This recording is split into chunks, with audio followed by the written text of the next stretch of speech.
இந்த எஸ்ஐஆர் மேலே சில டவுட்ஸ் இருக்குது. அது என்னென்னா, இந்த 6,36,00,000 வாக்காளர்களுக்கு ஒருத்தர் விடாமல் இந்த ஒரே மாதத்துக்குள்ளே எப்படி எல்லாருக்குமே அந்த ஃபார்ம் போய் ரீச் ஆகும்? ஒன்று. ரெண்டாவது, நீங்கள் வரும்போது வீட்டை பூட்டிட்டு வேலைக்கு போயிட்டு என்ன பண்ணுறது? இப்போ நீங்கள் வருவீங்கன்றதுக்காக வேலையெல்லாம் விட்டுட்டு வீட்டுக்குள்ளேயே உட்காந்துட்ருக்கணுமா? ஸோ இதில் மெயினாக பாதிக்கப்பட போகிறது உழைக்கிற மக்கள், ஏழைகள், வேலைக்கு போகிற பெண்கள்.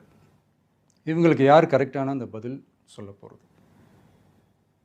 ஒரு நியாயமான எஸ்ஐஆர்னால் என்ன நடக்கணும்? இப்போது இறந்து போனவங்கள மார்க் பண்ணி அதுலேருந்து டிலீட் பண்ணணும். இப்போ போலி வாக்காளர்கள் இருந்தாங்கன்னா அவங்கள மார்க் பண்ணி டிலீட் பண்ணணும். இப்போ ஆல்ரெடி ஓட்டு இருக்கிறவங்களுக்கு எதுக்கு இந்த ரெஜிஸ்ட்ரேஷன் என்ற பேரில் இவ்வளவு குழப்பங்கள் அப்படின்றது தான் இங்கே கேள்வி. இப்போ புதுசாக வர வாக்காளர்களையோ இல்லை ஓட்டு இல்லாதவங்களையோ சேர்த்தா பத்தாதா? இப்போ ரீசெண்டாக நடந்த இப்போ எலெக்ஷன் 2021, 24 எப்படி எல்லாருமே ஓட்டு போட்டோம்?